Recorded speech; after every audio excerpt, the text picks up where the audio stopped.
سمجھتے کہ کل کوئی آنے والا اس کو اپنی مسلمانوں کی مسجد نہ بنا دے تو پھر آپ کو اور مجھے بھی تھوڑا خیال کرنا چاہیے. میرا دین مجھ سے کوئی نہیں چھین سکتا. اس طرح جو دوسرے کا دین ہے مجھے اسے بھی چھیننے کی کوشش نہیں کرنی چاہیے. قرآن نے اسی لیے تو منع کیا ہے وَلَا تَسُبُّوا الَّذِينَ يَدْعُونَ مِن دُونِ اللَّهِ وَيَسُبُّوا اللَّهَ عَدْوًا بِغَيْرِ عِلْمٍ کہ کسی کو کیوں گالی دیتے ہو کسی کو دین کو. ہاں میں اپنا عقیدہ بیان ہمیشہ جھگڑا کہاں ہوتا ہے. ہمارے اکابر یہ کہا کرتے تھے جب یہ بہت آگ لگی ہوئی تھی ملک کے اندر اور روز ہم لاشیں اٹھاتے تھے شیعہ سنی, وہ کہتے تھے ایک چیز پر آ جاؤ, آپ مدح صحابہ و اہل بیت بیان کرنی شروع کر دو, تنقید بند کر دو, صلح ہو جائے گی. اور یہ بات ٹھیک ہے, ہم اپنے عقیدے کو بیان کریں. ہم جو مشترکات ہے, ہمارا آئین ایک مشترک ہے, ایک معاہدہ ہے جو ہم نے بھی کیا ہے اور غیر مسلموں نے بھی کیا ہے. وہ آئین میرے اور آپ سے بڑے لوگوں نے لکھا. وہ آئین ان لوگوں نے لکھا ہے جو اس وقت کے اولیاء اللہ اور اتقیاء تھے. حضرت مولانا غلام غوث ہزاروی رحمۃ اللہ علیہ, حضرت مولانا مفتی محمود, مولانا شاہ احمد نورانی, پروفیسر غفور, اتنے بڑے طبقات کے لوگ ولی خان کہاں ہیں آج ان جیسا بھی کوئی نہیں. کیا وہ دین نہیں سمجھتے تھے؟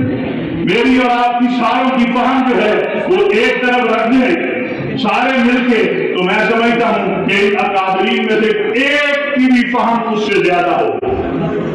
کیا ہم میں سے کوئی شیخ الحدیث حضرت مولانا عبدالحق رحمۃ اللہ علیہ کے تقوی کو پہنچ سکتا ہے؟ میں نے حضرت مولانا شاہ احمد نورانی رحمۃ اللہ علیہ کو دیکھا ہے, ان کے ساتھ کچھ وقت بھی گزارا ہے. میں نے دیکھا ہے ان جیسے لوگ کہاں ہیں آج. انہوں نے آئین پاکستان بنایا.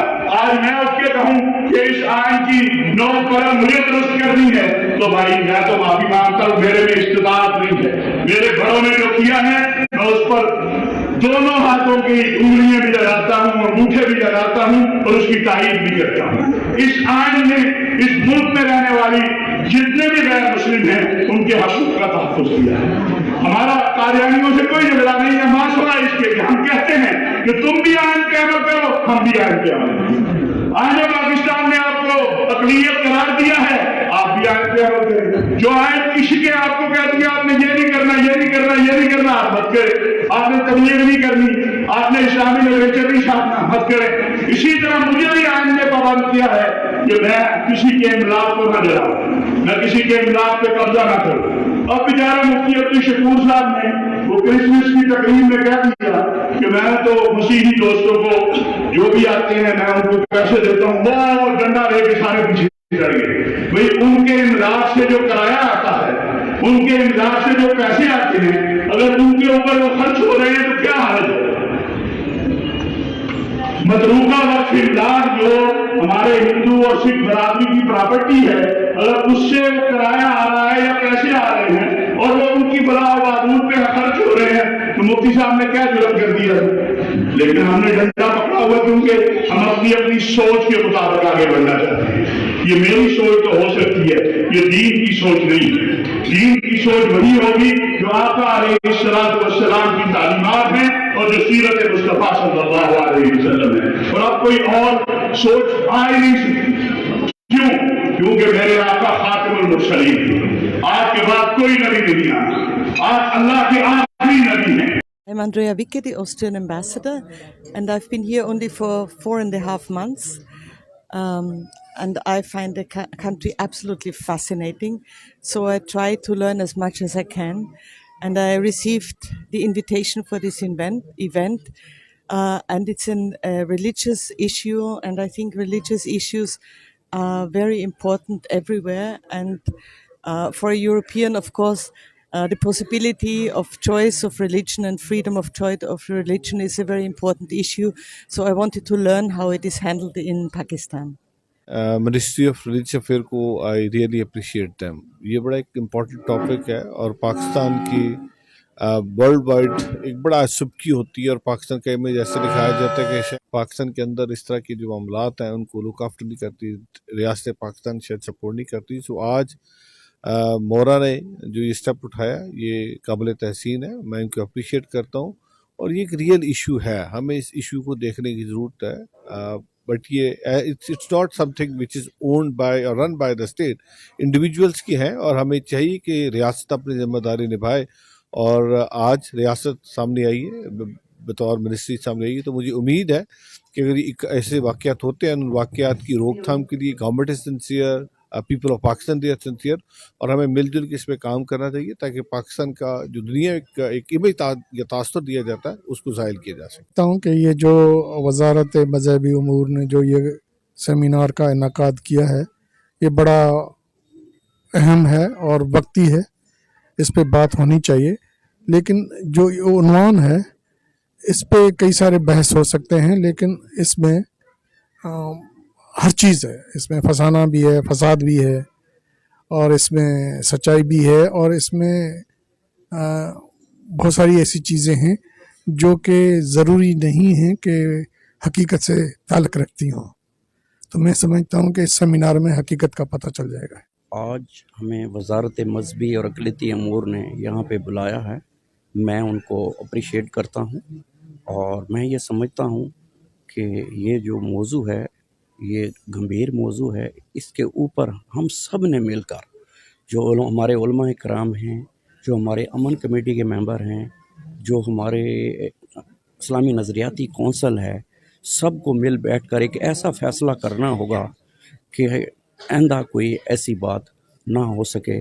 बेसिकली तो अगर देखा जाए तो हम सब बाबा आदम की औलाद हैं और उस गुलदस्ते की मानद हैं जिसमें तमाम कलियां और फूल सजे हुए हैं।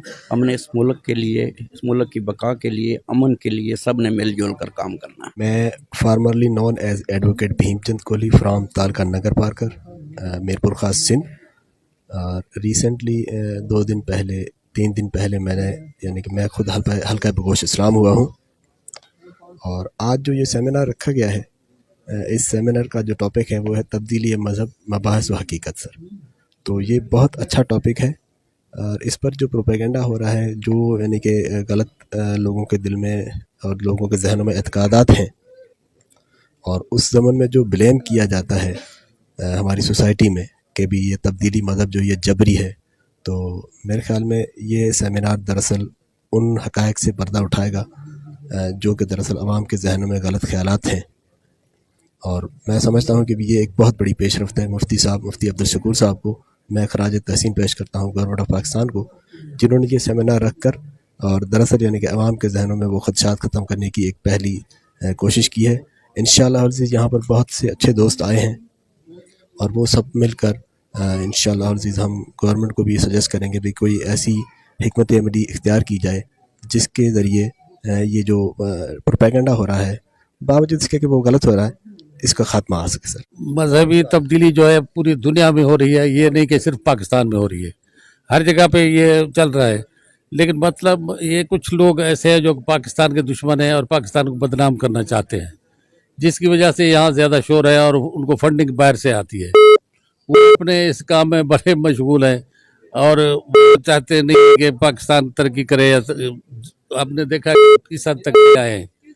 हमारे जो अभी काबरीन है, जो हमारे सियासतदान हैं, उन आपको पता है वो किस लाइन पे चल रहे हैं, क्या कर रहे हैं। बहरहाल मैं इसके लिए हल यही ढूंढता हूँ कि एक कानून बनाया जाए बगैर किसी रू रियायत के। जो भी मजहबी तब्दीली करता है ज़बरदस्ती, ना तो वो शरीयत में जायज़ है और ना ही कानून में, ना ही अखलाकियात में। जो भी करता है उसको सख्त सज़ा दी जाए, लेकिन वो केस 1 महीने के अंदर चले, ज़्यादा लंबा ना हो। या जो इल्ज़ाम लगाते हैं, गलत इल्ज़ाम लगाते हैं, उनके ऊपर भी सख्ती से अमल दरामद किया जाए, वही सज़ा उनको भी होनी चाहिए, ताकि ये हमेशा के लिए ख़त्म हो जाए। मेरा ख्याल इससे बेहतर मैं और कोई तजवीज़ मेरे जो जहन में इससे बेहतर तजवीज़ कोई नहीं है, और यही बेहतर है। मैं कहता हूँ जो जबरी लफ्ज़ है वो है ही नहीं यहाँ पे। कोई जबरी जो मामला है वो चल रहा ही नहीं है। आप देखें, आप तारीख पढ़ें, आप हिंदू की तारीख पढ़ें, आप सिखों की तारीख पढ़ें, नहीं। मैं कहता हूँ ये सारा सिलसिला जो जुड़ता है ना, वो उन लोगों पे जबर करते हैं जो इसमें कन्वर्ट होते हैं, या जो लड़कियां कन्वर्ट होती हैं, या जो हमारे लड़के कन्वर्ट होती है, ये उनकी बात करते हैं। जो ये 50 बंदे साथ मुसलमान होते हैं, कन्वर्ट होते हैं, उनको तो कोई पूछता ही नहीं है भाई आप क्यों मुसलमान हो रहे हैं। आप 10 50 मैंने देखे हैं 500 फैमिलियाँ भी साथ मुसलमान हुई हैं, उनको पूछने वाला ही नहीं है कि भाई आप क्यों मुसलमान हुए हैं, ठीक है। बाकी एक लड़की घर से निकलती है या किसी इस्लाम कबूल करने के लिए निकलती है तो उनके पीछे लग जाते हैं, भाई हमारे साथ जबरी है। ये जबरी नहीं है, ये जबर है ही नहीं। मैं कहता हूँ ये एक मैं कहता हूँ इंशाल्लाह मैं इनको प्रूफ कर रहा हूँ, मैं इन्हीं पे केस फाइल करूँगा। जो ये लोग बात करते हैं ना, मैं हाई कोर्ट भी जाऊँगा, इनके ऊपर केस भी फाइल करें। एक सिंध में से हमें न्यू मुस्लिम को बदनाम किया जा रहा है और ये हम बर्दाश्त नहीं करेंगे। हमारे ऊपर ये कहते हैं कि हमारे ऊपर जबर है, हम कहते हैं हमारे ऊपर जबर है। हम 10 साल 20 साल तक जो ना अपने रिश्तेदारों बाप दादाओं को छोड़ते हैं, क्या हमारा हक नहीं है? हमने इस्लाम कबूल किया है तो इसलिए नहीं किया कि हमारे साथ इतना बड़ा जबर किया जाए, हमारे साथ इतना बड़ी अनाहे किया जाए, हमारे साथ इतनी बड़ी ज्यादती की जाए और हम खामोश बैठें। ये हमारे साथ भाईजान जबर है, इनके साथ कोई नहीं है, हमारे साथ बड़ा जुल्म है, लेकिन हम बोलते नहीं हैं क्योंकि ये संसार जो है ना, इनमें जो सिस्टम चल रहा है कि मैं आपको एक बताता हूँ कि सोचा है तो समझा नहीं, मट्या नहीं मन का मोह, पार्स लगा पहुंचा नहीं, रहे क्या लोग आलो। भाई हमें तो पार्स लगा है, बाकी जिनको नहीं लगा वो तो लो ही लो रह गए। कंपैरेटिव रिलीजन्स मेरी आप समझ लें स्पेशलाइजेशन है। फोर्स कन्वर्जन के हवाले से मैंने 2-3 स्टूडेंट्स को बाकायदा सुपरवाइज़ किया है और उसमें यही हमें लगा है कि सिंध के अंदर जो ख़ास तौर पे जो टॉपिक है मेन, जो ये वाला मौजू है कि force convention is a myth और रियलिटी, तो ये हमने जब स्टडी की है, यानी कि आप समझ लें कि ये हवाई बातें या पॉलिमिक या मुनाजराना बातें नहीं है, बल्कि ये बाकायदा फैक्ट्स और फिगर्स के साथ है कि those who converted from any other religion to Islam they have their own consent, उनकी अपनी कंसेंट है। और इसके अलावा इन चीज़ों को इस तरह भी देखना चाहिए कि वहाँ पर ये जो तब्दीली मज़हब है वो सिर्फ आप समझ लें मज़हब की तब्दीली नहीं, बल्कि उसके डीप रूटेड माशरती मसाइल भी हैं। मिसाल के तौर पर अगर हिंदू एक बड़ी तादाद में वहाँ रहते हैं और मुस्लिम भी वहाँ रहते हैं, उनके आपस में जो ताल्लुकात होते हैं, और अगर मर्द औरत या लड़का लड़की आपस में मिलते हैं और उन एक दूसरे को पसंद करके शादी करते हैं, और शादी करने के बाद अगर वो कन्वर्ट होते हैं इस्लाम में, तो उसको हम फोर्स कन्वर्शन नहीं कहते, ना कि उसको अगवा करके भगा कर शादी करवाना कहते हैं। तो इन इश्यूज़ को समझना चाहिए।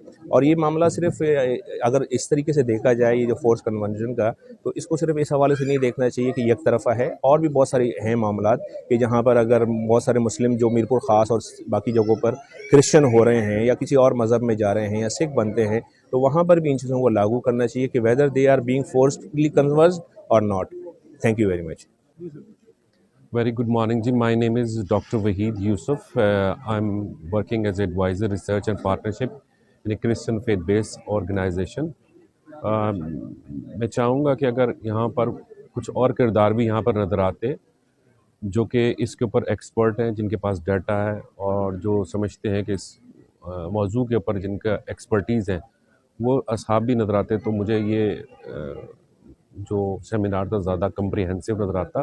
फिर भी मैं समझता हूँ कि मिनिस्ट्री को इसमें लीड करनी चाहिए और तमाम जो कि मसाइल का ज़िम्मेदार हैं और जिनके पास मसाइल के हल मौजूद हैं, उन सबको इकट्ठे बिठाने की ज़रूरत है, और ताकि बाहम गुफ्तगू करके कुछ चीज़ों के ऊपर हल सोचा जा सके और हम अमल कर सकें। साहब, मेरा यहाँ इस मौजू पर कहना ये है कि देखें, जितने भी मज़ाहिब हैं, अगर वो अपने बच्चों को इनिशियली छोटे वक्त से अगर उनकी तरबियत करें बेहतर अंदाज में, कभी भी ये नहीं होता, कन्वर्जन नहीं होता। ये हमारी अपनी कबाहत है कि हम जो हैं बच्चों की तरबियत सही नहीं करते और हम इन मसाइल की वजह से हमें